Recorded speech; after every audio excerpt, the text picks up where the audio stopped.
নমস্কার বন্ধুরা, সুপ্রভাত। চট করে এক নজরে দেখে নেব যে আজকে আমাদের দিন কেমন কাটতে চলেছে।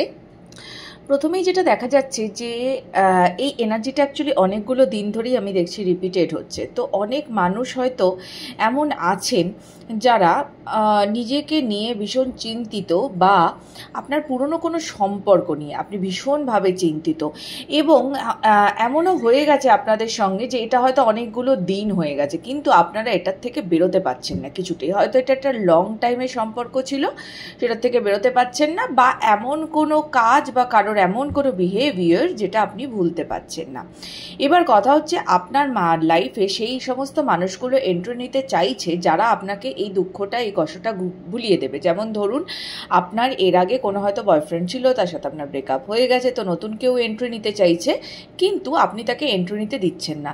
আপনার সবসময়তেই মনে হচ্ছে যে আমি যদি এই সমস্ত কিছু ছেড়ে অন্য কোথাও চলে যাই, দূরে কোথাও চলে যাই, তাহলে হয়তো এগুলো আমি মেবি ভুলে যেতে পারবো। মানে স্থান পরিবর্তন করলে হয়তো আমার এগুলো ভুলে যাওয়া যাবে, এই জিনিসগুলোকে আপনি ভুলে যেতে পারবেন, কিন্তু সেটা হয় না। হ্যাঁ, এটা আমরা মনে করি, বাট এটা মোটেই হয় না আমাদের সঙ্গে।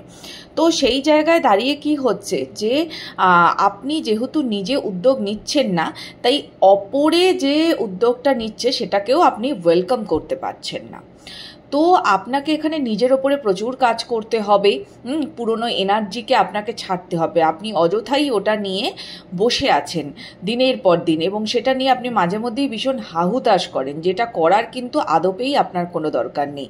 তবে হ্যাঁ, চোখ কান খোলা রেখে নতুন কোনো ডিসিশন নেওয়ার আগে অন্ধভাবে কোনো ডিসিশন নিয়ে নেবেন না। চোখ কান খোলা রেখে নিন, এবং যদি এই ডিসিশনটা আপনি ঠিকঠাক নিতে পারেন, আপনার নিজের জন্য এগিয়ে এসে নিতে পারেন, তাহলে কিন্তু সেটা আপনার লাইফে খুব ভালো হবে। এবং এই এনার্জিটার থেকে বেরিয়ে যাওয়ার পর আপনি বুঝতে পারবেন যে আপনার আগামী লাইফটা সুন্দর। কিন্তু কথা হচ্ছে, এই এনার্জি নিয়ে হাউতাশ করা বন্ধ করুন, নিজের ইমোশনকে ফ্রি করুন। ওকে, ভালো থাকুন, ঈশ্বর স্মরণে থাকুন। দেখা হবে পরের রিডিংয়ে। রাধে রাধে।